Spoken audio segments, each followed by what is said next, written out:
ఇచ్చినటువంటి socio economic అవుట్లుక్లన్నీ రాత్రి ముంగటేసుకొని కూర్చున్నా అధ్యక్ష.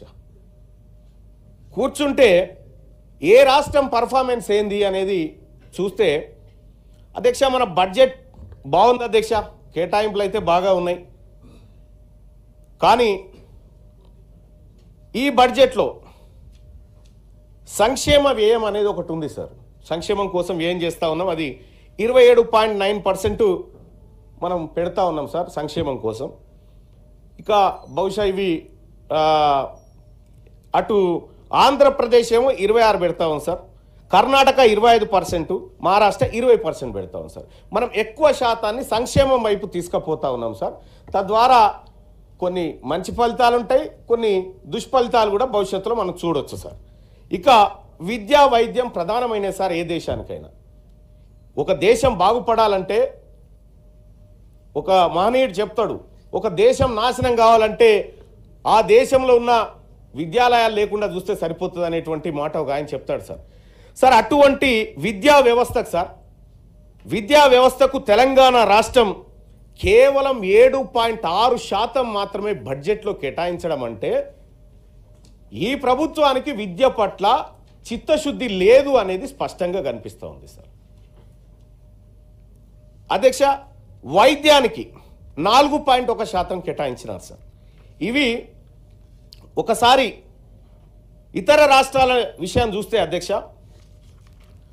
ఆంధ్రప్రదేశ్ బడ్జెట్ ఏమో దాదాపుగా మనంతే బడ్జెట్ ఉంది అధ్యక్ష. దాంట్లో వాళ్ళు ఆంధ్రప్రదేశ్లో 7.9% పెట్టుకున్నారు, వైద్యానికి 4.1 పెట్టుకున్నారు. తమిళనాడు 9.1% తన బడ్జెట్లో విద్య కోసం కేటాయించింది అధ్యక్ష. అలాగే వైద్యం కోసం 4.5% కేటాయించింది. పక్కనే ఉన్నటువంటి కర్ణాటక విద్య కోసం 8.1 కేటాయించింది అధ్యక్ష, వైద్యం కోసం 4.2 కేటాయించింది. మహారాష్ట్ర 8.3 అధ్యక్ష, వైద్యం కోసం 4.1. తెలంగాణ రాష్ట్రం సార్, ఇక్కడ తెలంగాణ రాష్ట్రంలో పెట్టుబడి వ్యయం సార్ ఇప్పుడు నేను పోల్చినటువంటి అన్ని రాష్ట్రాల్లో మనదే తక్కువ సార్ పెట్టుబడి వ్యయంలో. సరే అది ఎంతవరకు రీచ్ అవుతాం అనేది తర్వాత వ్యవహారం, కానీ పెట్టుకున్న లెక్కల ప్రకారం విద్యా వైద్యంలో కూడా మనమే లిస్టు సార్, మనమే తక్కువ. ఇక నేను ప్రపంచంతో కంపేర్ చేస్తలేను సార్, పక్క రాష్ట్రంతో కంపేర్ చేస్తే తేలిన విద్యా వైద్యంలో తేలిన లెక్క గిది సార్. నీటిపారుదల రంగం సార్, నీటిపారుదల రంగం తీసుకుంటే సార్ 2014 నుంచి 2024 వరకు ఇప్పటిదాకా సోదరిమణులంతా నీళ్ల పంచాయతీలోకి దిగినారు, కాళేశ్వరం కానీ ఇతర అంశాలు కానీ. ఎస్ అధ్యక్ష, తమిళహెట్టి ప్రాజెక్టుకి సంబంధించినటువంటి అంశంలో గౌరవ సభ్యులు చెప్పినట్టుగా కొన్ని వాస్తవాలు ఉండొచ్చు, కానీ అక్కడ ఒక పాయింట్ మర్చిపోయినారు సార్. మహారాష్ట్రతోని ఒప్పందం కోసం గతంలో ముఖ్యమంత్రిగా పనిచేసినటువంటి కేసీఆర్ గారు అక్కడికి పోయి ఆ ఒప్పందం ఖరారు చేసుకొచ్చినట్టుగా నాకు గుర్తుంది. బేగంపేట ఎయిర్పోర్ట్లో దిగి ఆ తర్వాత ర్యాలీగా వచ్చినట్టుగా నాకు గుర్తుంది అధ్యక్ష. అయితే ఆ ఒప్పందం ప్రకారం నిర్మాణాలు జరగలేదు మరి అధ్యక్ష, అది ఎందుకో మనకు తెలియదు. వాస్తవంగా సభ్యులు చెప్పినట్టుగా ఒక లిఫ్ట్ అవసరం సార్. గ్రావిటీ ద్వారా తీసుకొచ్చేటువంటి వాటర్కి లిఫ్ట్ ఖచ్చితంగా అవసరం సార్. నీకు తమ్మిడిహెట్టి దగ్గర కట్టడం వల్ల 2 లక్షల ఎకరాల ఆయకట్టు, అదనపు ఆయకట్టు ఆదిలాబాద్లో వస్తుంది. ఆ తర్వాత కేవలం 21 మీటర్లు ఎత్తిపోసి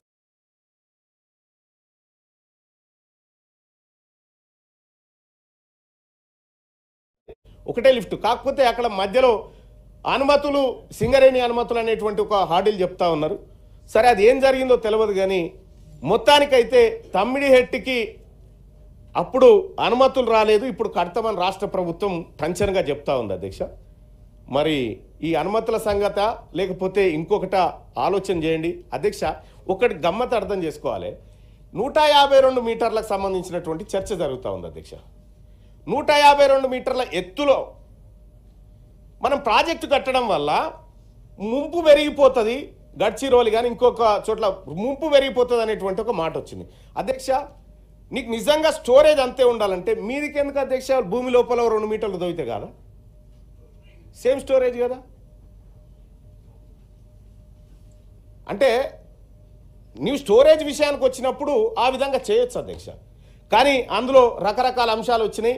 ఆ పవర్ పాయింట్ ప్రజెంటేషన్ రాసింది కూడా అందులో భాగస్వామి నేను కాబట్టి నాకు కొంత అవగాహన ఉండి ఆ మాట చెప్తా ఉన్నా అధ్యక్ష. ఇక అధ్యక్ష, ఈ తెలంగాణ రాష్ట్రంలో 2014 నుంచి 2024 మధ్యలో 3 ప్రధానమైనటువంటి ప్రాజెక్టులు చేపట్టారు అధ్యక్ష. ఒకటి కాళేశ్వరం, రెండోది పాలమూరు రంగారెడ్డి, మూడోది సీతారామ ప్రాజెక్టు. ఇవి చేపట్టారు అధ్యక్ష. ఇవి ఏమో ప్రారంభం ఎట్లయితే అంటే 4 పైసలు పెడితే అయిపోతాయి అనేటువంటి ప్రారంభం అయితే సార్, ఇక అయిపోయే వర్కాల పెద్ద పెద్ద ఏనుగులు 38,500 కోట్లతో అనుకున్నటువంటి కాళేశ్వరం ప్రాజెక్టు సార్, అది 1,15,000 కోట్లకు చేరుకుంది సార్. అలాగే పాలమూరు రంగారెడ్డి సార్ 35,000 కోట్లతో అవుతుందంటే 50,000 కోట్లకు చేరింది. సీతారామ ప్రాజెక్టు 7,200 కోట్లు అనుకుంటే 13,000 కోట్లతో మొన్న అనుకున్నారు, మళ్ళీ ఇప్పుడు 19,000 కోట్లు అంట సార్. ఒక ప్రాజెక్టుల విషయంలో అంచనాలు ఎంత ఈజీగా పెరుగుకుంటూ పోతా ఉన్నాయి. ఈ ప్రాజెక్టుల అంచనాలు పెంచాలని చెప్పి ఎక్కడొక రైతు డిమాండ్ చేయలేదు సార్. మాకు ఇల్లు కావాలని చెప్పారు, మాకు భూములు కావాలని చెప్పారు, కానీ ఎక్కడ కూడా ప్రజల నుంచి ఎలాంటి డిమాండ్ రాకముందుకే ప్రాజెక్టుల అంచనాలు పెరుగుతూ ఉన్నాయంటే దీనికి అర్థాలు నాకంటే ఎక్కువ తమరికి తెలుస్తారు మీ రాజకీయ అనుభవం అంతా. సార్, ఇక్కడ ఇన్ని ప్రాజెక్టులు ఇన్ని లక్షల కోట్ల రూపాయలు ఇరిగేషన్ మీద పెట్టి, అంటే దాదాపుగా నేను వేసుకున్నటువంటి లెక్కల ప్రకారం ఒక్కొక్క ఎకరాను సాగుబాటులోకి తేవడానికి 90,000 రూపాయలు ఖర్చు పెట్టినారు సార్. సారీ సార్, నేను కరెక్ట్ చేసుకుంటాను సార్. 90,300 రూపాయలు ఖర్చు చేసినారు సార్. కేవలం 33.94 లక్షల ఎకరాలు ఇదివరకు ఉంటే అదనంగా వీళ్ళు తీసుకొచ్చింది 39 లక్షల ఎకరాలు తీసుకొచ్చారు సార్ ఇప్పటి వరకు. ఈ 39 లక్షల ఎకరాలను పారించడం కోసం దాదాపు లక్షల కోట్ల రూపాయలు వెచ్చించారు సార్.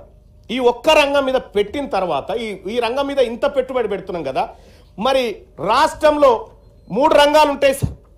మొదటి రంగం, ద్వితీయ రంగం, తృతీయ రంగం అని 3 ఉంటాయి కదా సార్. ఈ 3 రంగాల్లో ఈ వ్యవసాయ రంగం వాటా ఏం సూచిస్తూ ఉంది సార్? ప్రాథమిక రంగం వ్యవసాయ రంగం సార్, ఇక్కడ మన రాష్ట్రంలో 17.3% జిఎస్విఏలో శాతంగా ఈ వ్యవసాయ రంగం ఉంది సార్, ప్రాథమిక రంగం. ద్వితీయ రంగం వచ్చేసి 16.4% ఉంది సార్. ఇక తృతీయ రంగం సేవల రంగం, ఐటీ ఈ వ్యవహారం సార్, అది 66% ఉంది సార్. గడిచిన 10 సంవత్సరాలలో వ్యవసాయ రంగం వాటా తగ్గిపోతూ ఉంది, పారిశ్రామిక రంగం వాటా తగ్గిపోతూ ఉంది, సేవల రంగం 1.5 పెరిగింది అధ్యక్ష. ఈ సేవల రంగం కూడా ఇలాగే ఉంటుందని చెప్పడానికి లేదు అధ్యక్ష. ఇప్పుడు ఆర్టిఫిషియల్ ఇంటెలిజెన్స్ వచ్చిన తర్వాత అనేక ఉద్యోగాలు పోతున్నటువంటి సందర్భంలో ఇది ఫ్లక్చుయేట్ కావచ్చు, కుప్ప కూడా కూలొచ్చు. అంటే తెలంగాణ రాష్ట్రము ఏ రంగం మీద ఈ ఆర్థికం ఆధారపడి ఉందంటే సేవల రంగం మీద మెజారిటీగా ఆధారపడి ఉంది సార్. ఇది ఈ ఆర్థిక వ్యవస్థకు ప్రమాదకరమైనటువంటి గంటిక సార్. సార్, ఇక్కడ అందులో కూడా ప్రాథమిక రంగం 17.3% వృద్ధి ఉంటే వ్యవసాయం పశుసంవర్ధకం 81.7% ఉంది సార్. అటవీ మత్స్యపాలన 5%, ఖనిజాలు గనుల పరిశ్రమ 13.3 సార్. ఇక ఒక్కసారి 10 సంవత్సరాలకు సంబంధించి 2014 నుంచి 15 చూస్తే సార్, 2014 తెలంగాణ రాష్ట్రం ఏర్పడే నాటికి ప్రాథమిక రంగం 18.2% ఉంటే ద్వితీయ రంగం 20.4% ఉండే, తృతీయ రంగం సేవల రంగం 61.4 ఉండే అధ్యక్ష. 2014 నుంచి 2024 వచ్చేసరికి ప్రాథమిక రంగం పడిపోయింది అధ్యక్ష. ద్వితీయ రంగం 4% పడిపోయింది, సేవల రంగం ఒక 5% పెరిగింది సార్. ఇది ఏ మాత్రానికి ఇది భవిష్యత్తులో ఆర్థికంగా ఈ రాష్ట్రం పటిష్టంగా నిలబడడానికి సరిపోయేటువంటి విధానం కాదు. అందుకోసమే రాష్ట్ర ప్రభుత్వం ఇండస్ట్రీల వైపు ద్వితీయ రంగం వైపు దృష్టి పెట్టాల్సినటువంటి అవసరం ఉంది. ఇతర రాష్ట్రాలతో పోల్చినప్పుడు మనం ఎట్లా ఉన్నాం అనేది ఒక్కసారి చూస్తే అధ్యక్ష, తెలంగాణ రాష్ట్రం కంక్లూడ్ చేయండి. చేస్తాను సార్. 24 మంది ఉన్నారు మొత్తం. అవును సార్, 24 మంది ఉన్నారు సార్. మనం తక్కువ ఉన్నాం సార్ ఇలా సార్.